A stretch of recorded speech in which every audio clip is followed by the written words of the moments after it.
even if it feels slow, you're not getting the return, people aren't calling you, whatever, blah, blah, blah. If that happens, great. Spend more money, send more, do more, don't do less. You'll get to your deer quicker if you speed it up rather than slow it down.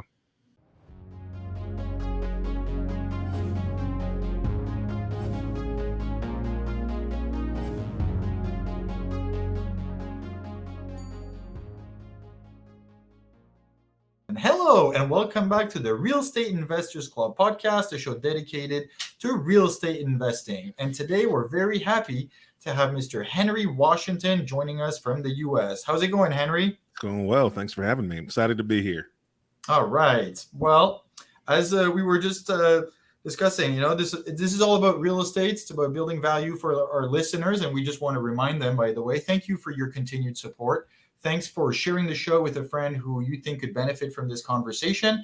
Subscribe, like, send us some feedback. We try to respond to everything that we get. So without any further ado, Henry, how in the world did you start to invest in real estate? I had a panic attack. Okay. Okay, that's a story I want to know. Yeah. Yeah, for sure.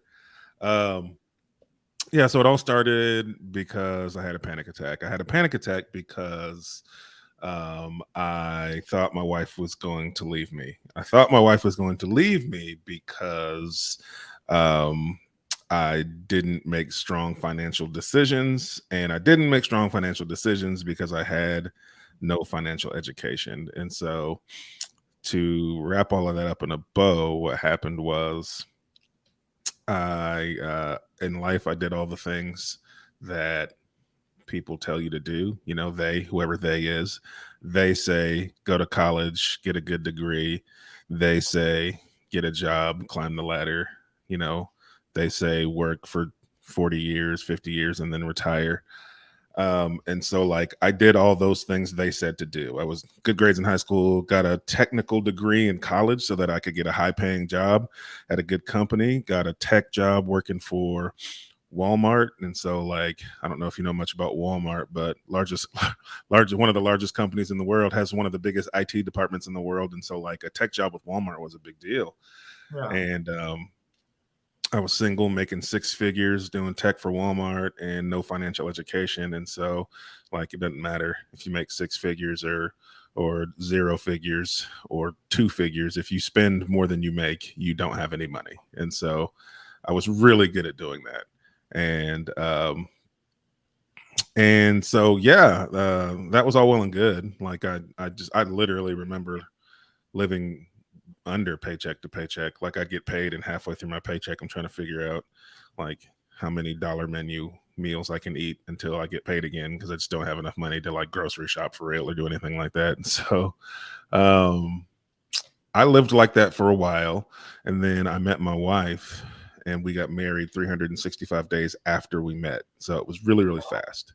Yeah. And so that fast transition physically happened fast, but educationally, mentally, I was still in the same place. I didn't have good financial habits. And so now I had someone else tied to those bad decisions. And I quickly learned that she did not want to eat off the dollar menu halfway through a paycheck. And she did not want to just well, I hope we can pay our bills this month. So, so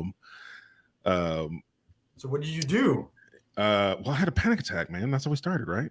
Yeah. No, I'm teasing. So I had a couple of wake-up calls. The first one, we tried to buy a house together, and the bank called me and basically said, hey, if you want your wife to be able to buy a house, you can't be on the loan. You're messing this up for her. My credit was bad, and it was just and so that was a big blow to my ego, a blow to me personally, because I wanted to be this provider. I did all the things I was supposed to do. I had the good job. I made twice what she made, and I was messing this up for her. It was just a big blow to my ego. And the other wake up call I had was after we purchased that house. Well, after my wife bought the house and allowed me to live in it with her,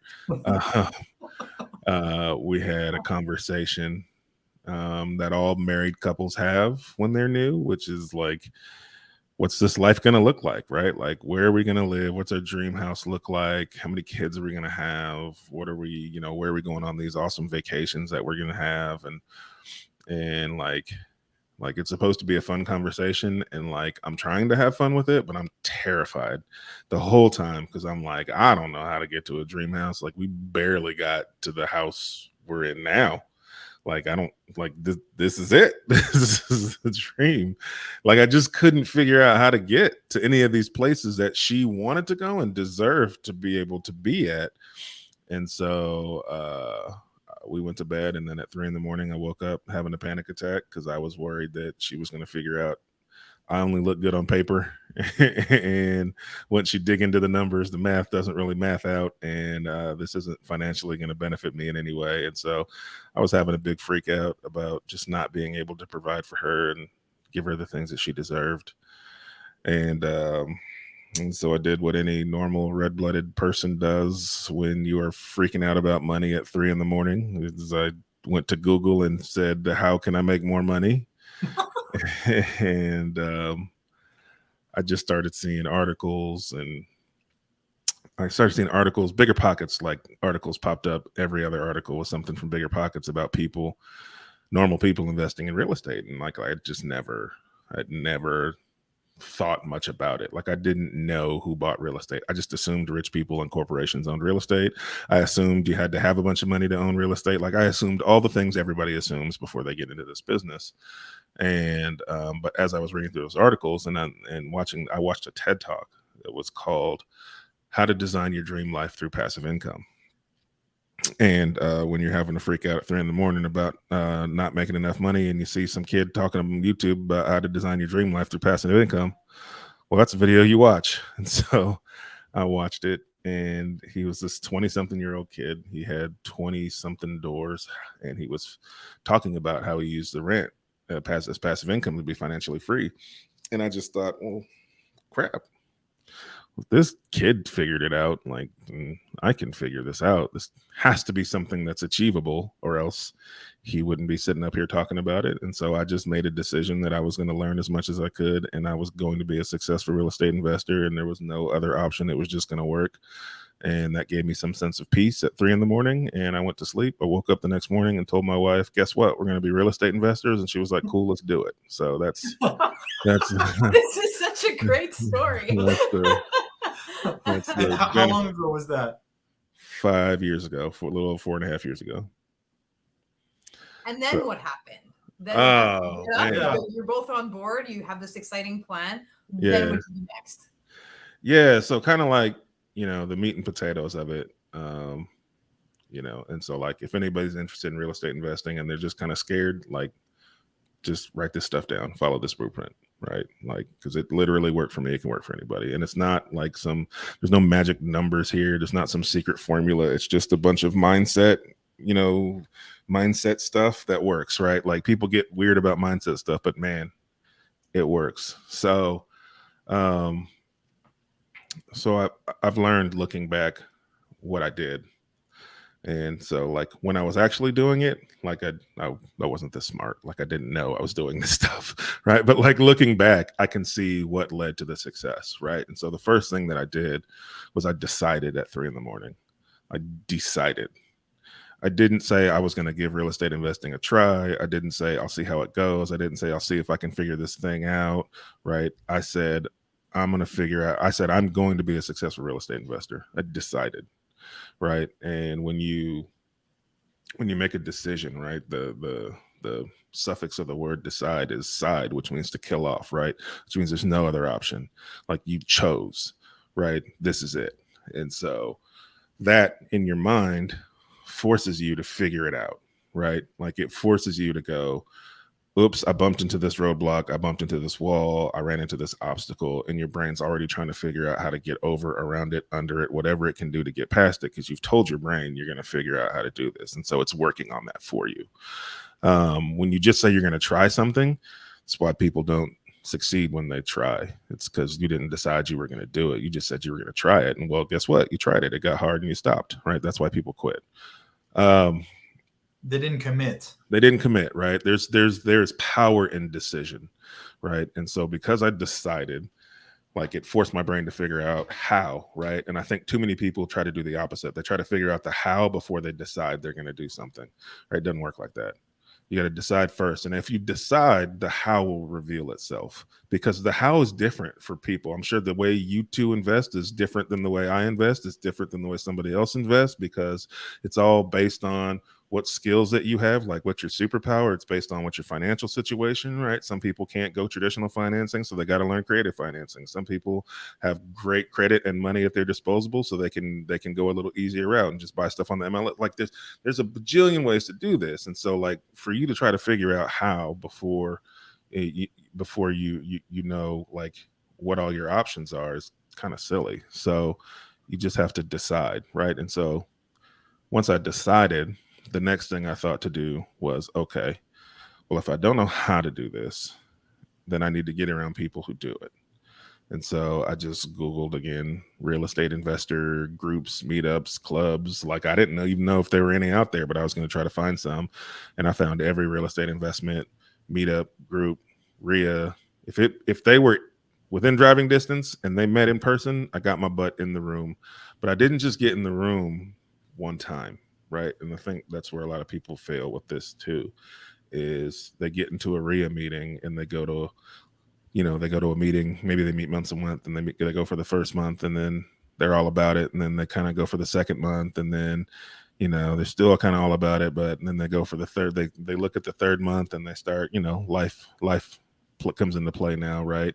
I got this thing, I don't feel good, my kids, my dog, whatever it is, right? You don't show, maybe you miss a few, and then you go a few months later, it's like you're starting over, reintroducing yourself to people, new faces in the room. Like, you don't get, you're robbing yourself of relationships, deal flow, and you're robbing yourself of people seeing you as a professional, even though you might not have done anything.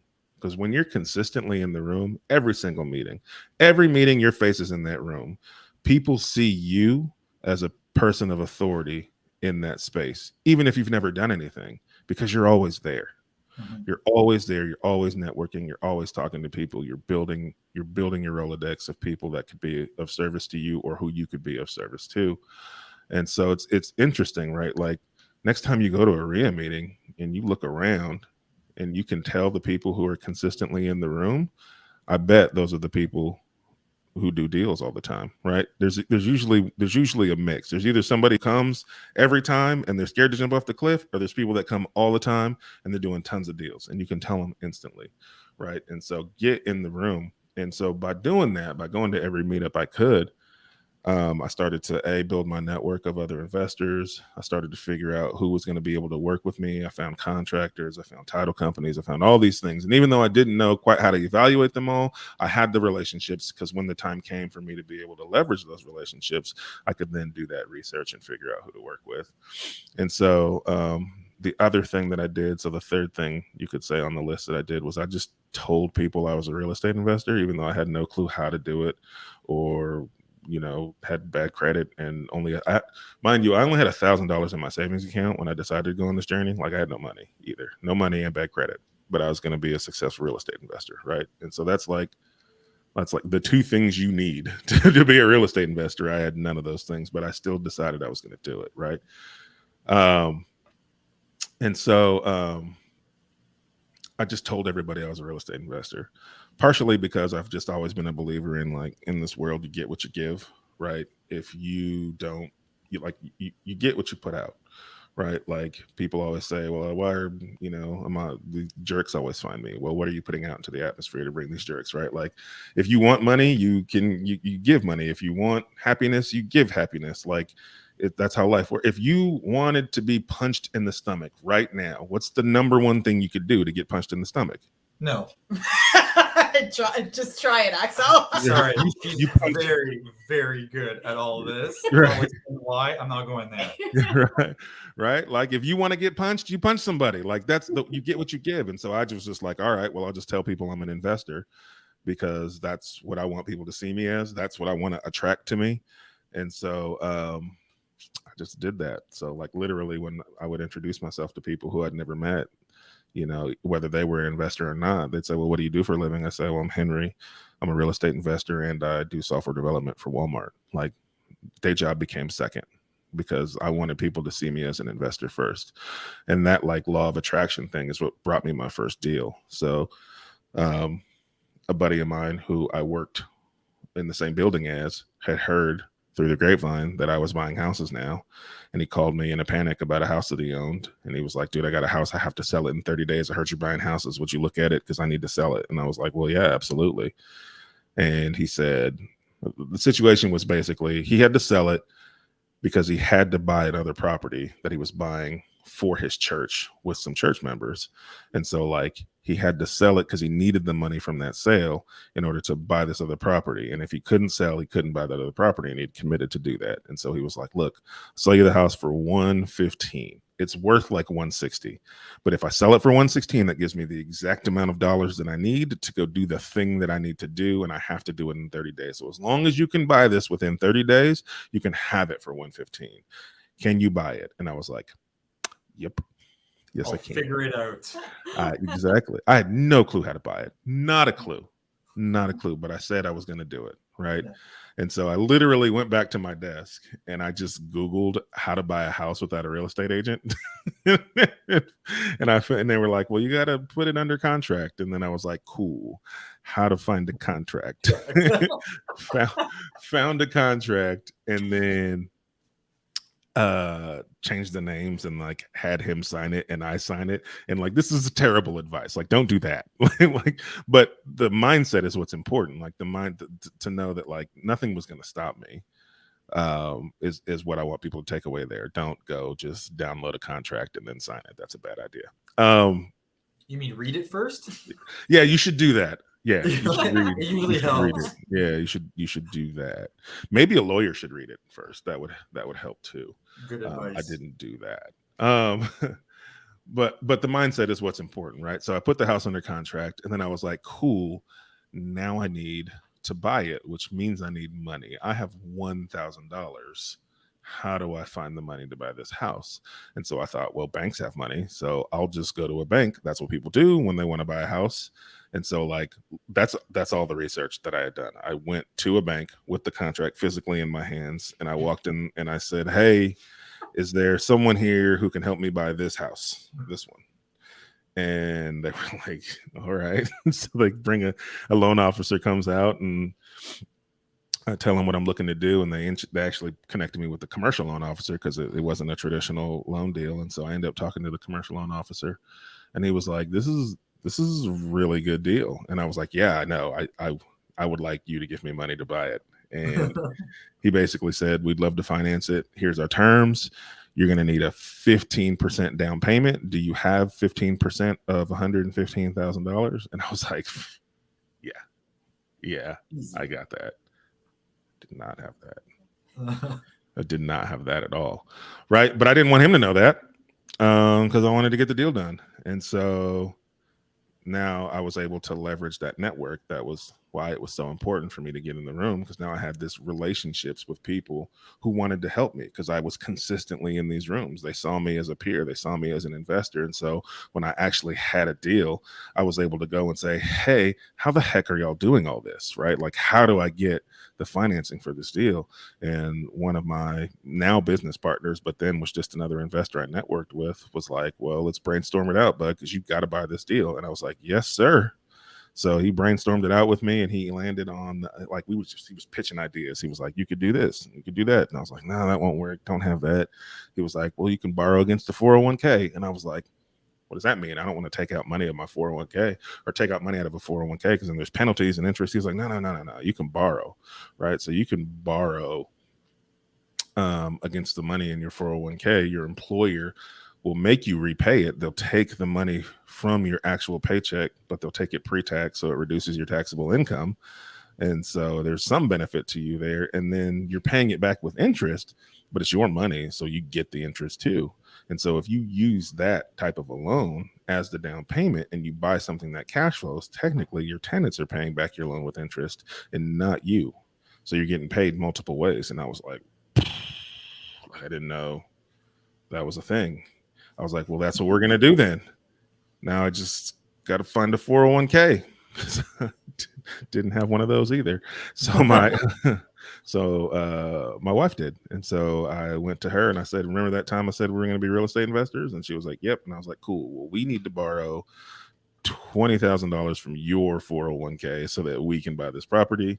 And she said, yep, let's do it. And we took it. We had the money in like 2 weeks. We bought the house. We kept the same tenant in it. We pushed the rents up to market rents, and it started cash flowing and paying us every month and paying back our line of credit. I mean, our 401k loan. And like, I was just mind blown at like to go from like a position where I didn't think I could buy anything to now owning this like cash flowing asset.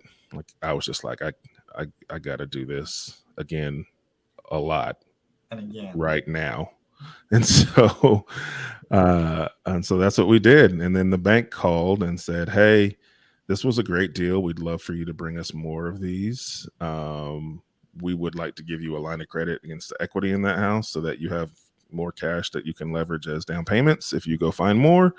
And so then all of a sudden I had access to like 20 something thousand, almost $30,000 on a line of credit. And like, when you go from panic attack to 90 days later, you own this asset and the bank calls you and says, here's 30 grand to go do it again. Like, that's life changing. Yeah. And so that's when I knew that like, this was it. I found it. I found the thing that was going to change everything. And so our original goals were to buy a house a year for 5 years. And then after that deal, we went back to our goals and we changed them. We did 5 deals that first month. So, wow. Okay. Yeah. So that I was going to ask you, like, so just if we can fast forward, because that was about 5 years ago. Yeah, where are you at now? Yeah, we've got about 70 doors, a little over 70 doors. And then we do maybe 10 to 15 flips per year. Okay. Mm-hmm. Okay. So 70 doors, and that's with your wife and maybe a few investors, a few partners, and 15 flips a year. Okay. So just over one a month. And do you still have the Walmart IT job, or you've let that go? No. I left corporate about 12 months ago, 13 months ago. Mm-hmm. Is it the best decision you've ever made other than investing in real estate? So far, so good. Yeah, absolutely. Yeah. So then, okay, so you walked us through the first deal, and I can just imagine the satisfaction you got after that phone call from the bank, being like, hey, here's more in case you find other deals. Like, it's very empowering. And as you said, like, showing up to these meetings and this meetup, like, I just want to rehash what you said, like, just showing up, just go, just attend, just be there is so important because it delivers several messages. And it's something that you've clearly used and has been able to help you. So, okay, so then, we don't need to go maybe into as much detail in the second and the third deal and stuff, but like, how were you able to scale to now 70 units and so many flips? I mean, you're a two-man show with your wife. Like, how do you structure it? Yeah. So the thing that I learned early on by going to these meetups consistently is everybody said they had the same problem, which was deal flow. Like, everybody said, I'm an investor. I'm looking for XYZ type of properties. Properties are hard to find. And I was like, all right, well, if every single person that talks says they're having trouble finding properties, well, if I get good at finding properties, then that will help me, because then I can keep the ones I like, and I got a room full of people who will buy the other ones, right? It minimizes my risk and helps everybody else out in the room. And so, all right, how do I find properties? Who's the best in this business at finding properties? And so as I started researching and listening to podcasts, it was like, well, wholesalers do that. And I was like, awesome. Well, what are wholesalers doing? Right. And that's when I dove into direct to seller marketing to figure out how to find these good deals. And I said, well, this is what I'll do. I'll set up my business like a wholesale operation, except I just won't wholesale anything. I'll just keep them all. Right. And, because the two things you need to scale your business are deal flow and money flow. If you've got consistent deal flow and you've got a way to get all those deals financed or taken down, then you can grow as fast or as slow as you want to. It's up to you. And so I solved the deal flow with my direct to seller marketing business approach, and the money flow was through the small local banks. And so what I learned through the small local banks is that when you're using commercial loans from small local banks, they will fund your purchase and your repairs. Typically 85% of the purchase, leaving you 15% as a down payment and 100% of the repairs, right? And so I was like, okay, I just need to be able to fund down payments. And so I then started going to other investors in those meetup groups, again, leveraging those other investors and saying, hey, you know who's doing deals, right? You find the people doing deals. You say, hey, if you know, on the money you've got sitting, would you be willing to let me borrow 10, 15, 20 grand if I need down payments, and I'll just pay you 10, 15% on your money for 3 to 6 months, right? To me, that was the best option because then I could borrow the down payment, put it down. The bank loans me the rest. I'm basically 100% financed because it's none of my money out of my pocket. My investors happy because they're making 10, 15% on their money with somebody they trust, backed by real estate, which they understand, right? And then the bank's loan is happy because I brought them a phenomenal deal that they're not scared to lose on. Because if you think about that bank, right, like small local banks need to lend to local businesses to stay afloat. They don't make their money like the big banks do, the Chases and the Bank of Americas. They can't go do 30-year fixed rate mortgages at enough scale for them to stay afloat. And so they do small business type loans, and most small businesses fail within the first 5 years because they're hard and they're risky. But they see real estate as a small business too, but much less risky, because if I bring them a house worth 160 that I buy for 115 and then I foreclose, like they have to foreclose on me because I don't make my payment, they get an asset back that's worth 160 that they only got on the books for 116. So they can go sell that on the open market as is. Maybe they'll get 120, maybe they'll get 130. That's way more money than they're going to make off me on my interest payments. And so I'm a very low risk business to them. And so they want you to bring those types of deals. That's why they called me and gave me the line of credit. And so I kind of just took all this information and said, all right, well, this is the game plan for me. I'm going to do direct to seller marketing so that I get consistent lead flow like a wholesaler. And then I'm just going to close on everything because I have money flow with these small banks, and I can use down payment loans from other investors that I've developed relationships with. Plus, over time, you can work on your small banking relationship. And I kind of tweaked it to where they were lending basically 100% financing, and I wasn't having to bring down payments after I got some deals under my belt, and they saw what I was doing because they wanted me to bring all the business I brought to them.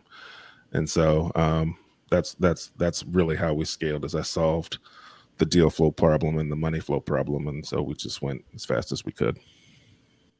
Nice. Yeah. Wow. Yeah. So it's like, first of all, you're so like concise in your answers, and your like stuff is so step by step. Thank you. I appreciate it. Yeah, you break it down in a way that almost makes it sound easy. Yeah. It's not hard. It's not easy by any stretch. But like, no. I think what people get confused at is the tactics of it. The tactics of it aren't hard. People have been buying real estate for generations, right? Like this is a thing people do, right? The tactics aren't hard. What's hard is the mindset. What's hard is deciding you can do it and then like going at it blind until you kind of figure out that path. It's the risk factor. That's the part that's hard. That's the part that people can't deal with. Like the tactics of it, like once you get over the mindset, the tactics are not hard. Mm-hmm. Yeah. No, I think that's definitely true. What market do you invest in, by the way? I'm in Arkansas, Northwest Arkansas. You ever been to Arkansas, Axel? Never. No, me neither. Yeah. No.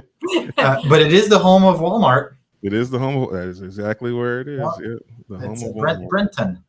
Bentonville, yes. Bentonville, sorry. Yes. Completely off track. Okay, now for those who are listening and who are inspired by this, by your story, what would be like 2 or 3 pieces of advice you would give them? Because so many people, oh, I'd love to start investing in real estate, and they say that for years, but they never take the plunge. So what advice would you give them if you had them in front of you? Yeah. So brand new people, right? The 3 things is make a decision. Decide you're gonna do it. Decide you're gonna be successful. There's a plan A. There's no plan B. It's gonna work or it's gonna work, right? Plan B is planning to fail. You can have plan A and then like plan A sub B, plan A sub C, right? But it's all still plan A, right? Like, don't think that however you end up going, whatever path you end up going down is the path you plan to go down. Like, it's not gonna, like, it's gonna be completely different, but it's all gonna be in that real estate investing realm. So like, make your plan A and then stick to it. So you have to decide. Then step 2 is really like simplify your focus, because the cool part about real estate is that it is so flexible, and there's so many different ways to find deals, and so many different ways to finance deals, and so many different ways to monetize deals. You know, do I flip or rent or Airbnb or short-term rental, long-term rental, right? There's a bajillion ways, and like, people get so like deer in the headlights, analysis paralysis, because they don't know which way is best for them. And so take all of that off the table. The only thing you should be focused on as a new investor, once you make your decision that you're going to do it, is 2 things. Learn what a good deal is in the market you're going to look to invest in, and then learn how to go find those deals. Those are the 2 things you should focus on. So if you want to learn how to find good deals, do exactly what I talked about at the beginning of this podcast. Get in the room with people who are doing it.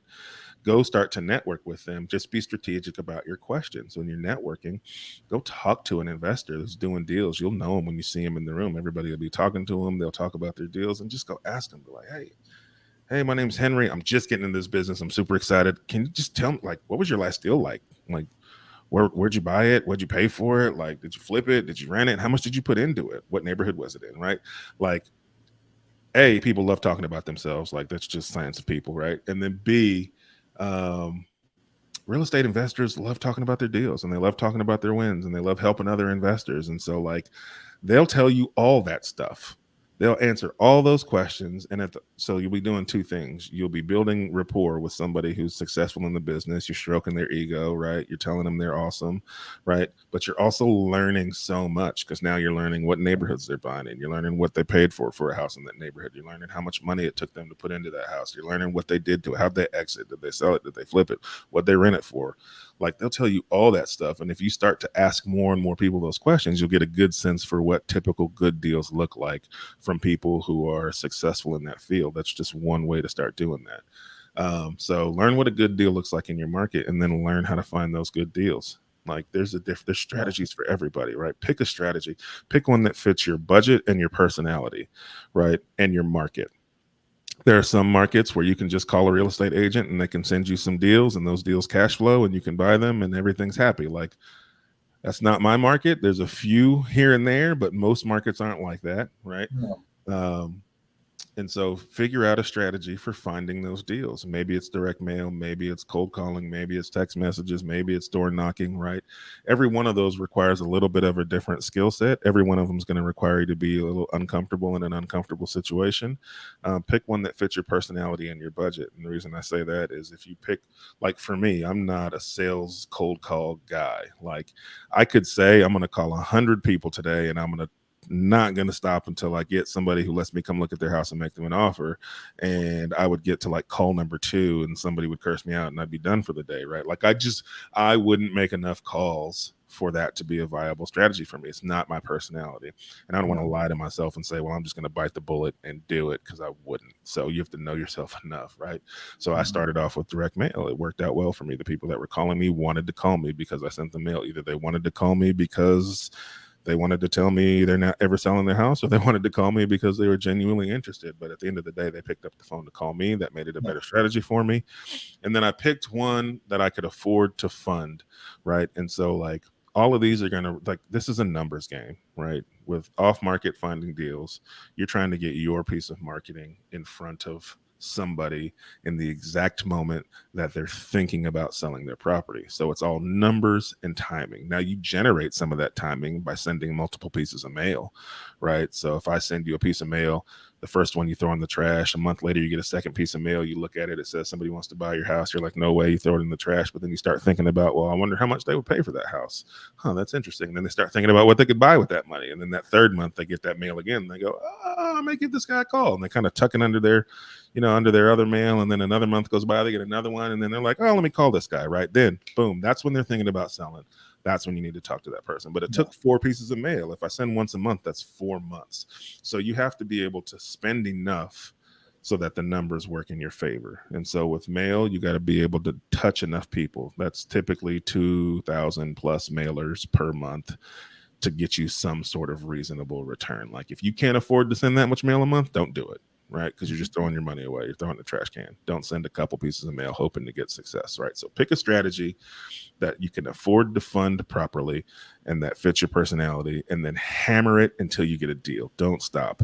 Even if it feels slow, you're not getting the return, people aren't calling you, whatever, blah, blah, blah. If that happens, great. Spend more money, send more, do more, don't do less. You'll get to your deal quicker if you speed it up rather than slow it down. Those are wise words of wisdom, and it's truly, you got to pick something and then go with it the whole way. Yeah. Do that stuff, because everybody wants to figure out all the how first. Just do those two things. Once you get a deal under contract, it doesn't matter if you want to flip it, wholesale it, rent it, Airbnb it. You'll be so motivated to figure out the other steps. You'll go get that other stuff done. But the truth of the matter is, it doesn't matter who your contractor's supposed to be or what your exit strategy is going to be or who your title company is going to be. None of that stuff matters until you have a deal. So don't focus on it until you have a deal. Go figure out how to get the deal first. Great advice. So look, we're just about running out of time here. So before we get off, what can people do to get in touch with you, learn more about what you do? Yeah, best place to reach me is on Instagram. I'm at the Henry Washington on Instagram. Or you can check out my website. It's www.henrywashington.com. I've got a bunch of information there too. Super. Well, I'll make sure to include it in the show notes. Henry, thank you very much for sharing your story with us today. Very inspiring, and we had a good few laughs out of it. So that's mission accomplished. We definitely wish you the best in your endeavor. Thank you so much. I appreciate you having me. Thank you very much for listening. To everyone, as usual, please subscribe to the show, share it with a friend. I might have already said that. Thank you very much. Stay tuned for next week. Ciao.